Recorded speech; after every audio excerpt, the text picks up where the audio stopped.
ఎందుకంటే కాకపోతే మోడీని తిడతా, లేకపోతే ఆంధ్రాలో జరుగుతున్నది దానికోసం చేస్తున్నారని చెప్తా, లేదా కేసీఆర్ వాళ్ళు కుమ్మక్క అయిపోయారని చెప్తా.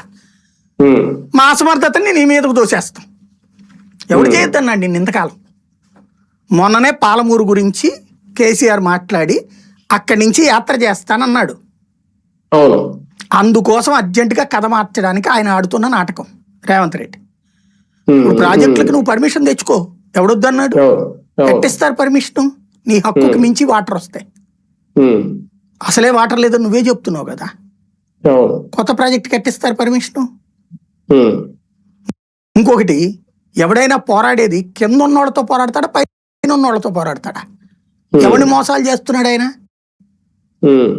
పైన ఉన్నోళ్ళతో పోరాడతారా కింద ఉన్నోళ్ళతో పోరాడతారు? నీళ్ళు ఎక్కడి నుంచి వస్తాయి? పైనుంచి వస్తాయి కింద నుంచి వస్తాయా? ఆంధ్రావాడితో పోరాడేది ఏంది? వెరితనం కాకపోతే ఎవరు మోసం చేస్తున్నాడు ఆయన? ఇప్పుడు చంద్రబాబు గారు కూడా దీనికి సమాధానం చెప్పాలా? లేదు, నేను ఆంధ్రప్రదేశ్ ప్రజల నీటిని తాకట్టు పెట్టే లేదు, రేవంత్ రెడ్డి కోసం నేనేం ఆపలేదని చెప్పాలా అని వద్దా? నేను చెప్పింది అదే. ఈ 2 రోజుల్లో చూడాలి ప్రజలు డైవర్షన్ గేమ్ ఏమైనా నడుస్తుందని. ఎందుకంటే వీళ్ళు ఎప్పుడైనా ప్రధానమైనటువంటిది వీళ్ళు డిఫెన్స్లో పడే పరిస్థితి వస్తే వెంటనే డైవర్షన్గా ఇంకెవరినో లోపల వేయడము, ఎవడి మీదనో తప్పుడు ప్రచారం చేయడము, వ్యక్తిత్వ హనం